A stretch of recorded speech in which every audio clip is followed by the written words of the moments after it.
எல்லாருக்கும் வணக்கம் மக்களே. வீட்டிலே ஹெல்த்தியாக கொத்து எப்படி பண்ணுவோன்னு பார்ப்போமா?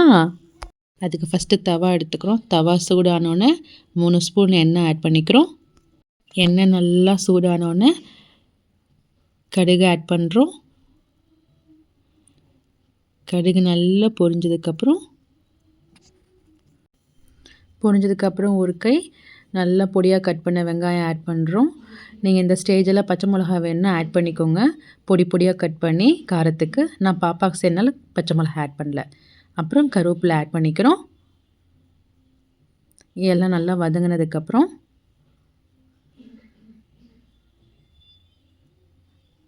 பொடியாக கட் பண்ண தக்காளி ஒரு கை ஆட் பண்ணிக்கிறேன்.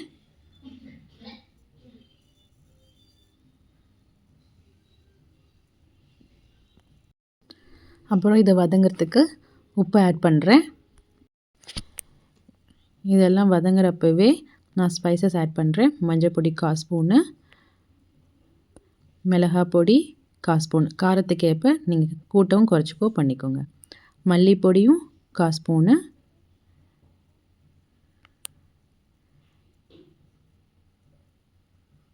கரம் மசாலா ஒரு 1/4 ஸ்பூன். நான் ஏன் ஸ்பைசஸ் கம்மியாக போட்டிருக்கேன்னா, பாப்பாவுக்கு ரொம்ப மசாலா கொடுக்க மாட்டேன், அவளும் சாப்பிட மாட்டா விரும்பி, அதனால் கம்மியாக போட்டிருக்கேன். நான் இதை நல்லா வதங்கணும். அடி பிடிக்காமல் இருக்கிறதுக்கு லைட்டாக தண்ணி தெளித்து மசாலா நல்லா வேக விடுங்க. நம்மளுக்கு பிடித்த மாதிரி வீட்டிலே இந்த மாதிரி செஞ்சு கொடுங்க பசங்களுக்கு.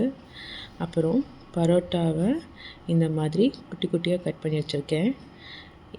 இதில் ஆட் பண்ணலாம். 1.5 கை ஆட் பண்ணுறேன், போதும். அப்புறம் இதை நல்லா பரட்டி விடுறேன்.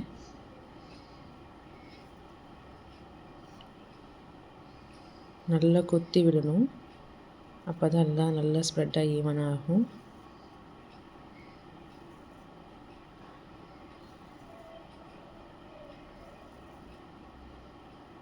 டேஸ்டியாகவும் இருக்கும். இந்த மாதிரி பண்ணி சாப்பிட்டு பாருங்கள் வீட்டில். பசங்களுக்கு ரொம்ப பிடிக்கும், வீட்டில் அடிக்கடி கேட்பாங்க. அப்புறம் ஒரு நடுவில் ஒரு புளியை படிச்சிடலாம் முட்டை ஊற்றுறதுக்கு. நான் இதில் 2 முட்டை ஆட் பண்ணியிருக்கேன். குவான்டிட்டி கம்மியாக இருக்கிறதுனால 2 முட்டை போதும். நீங்கள் குவான்டிட்டி அதிகமாக போட்டிங்கன்னா முட்டையை மட்டும் கொஞ்சம் அதிகமாக ஆட் பண்ணிக்கோங்க. இது நல்லா ஈவனாக கொத்தி விடுங்க, அப்போ தான் முட்டை ஈவனாக ஸ்ப்ரெட் ஆகும்.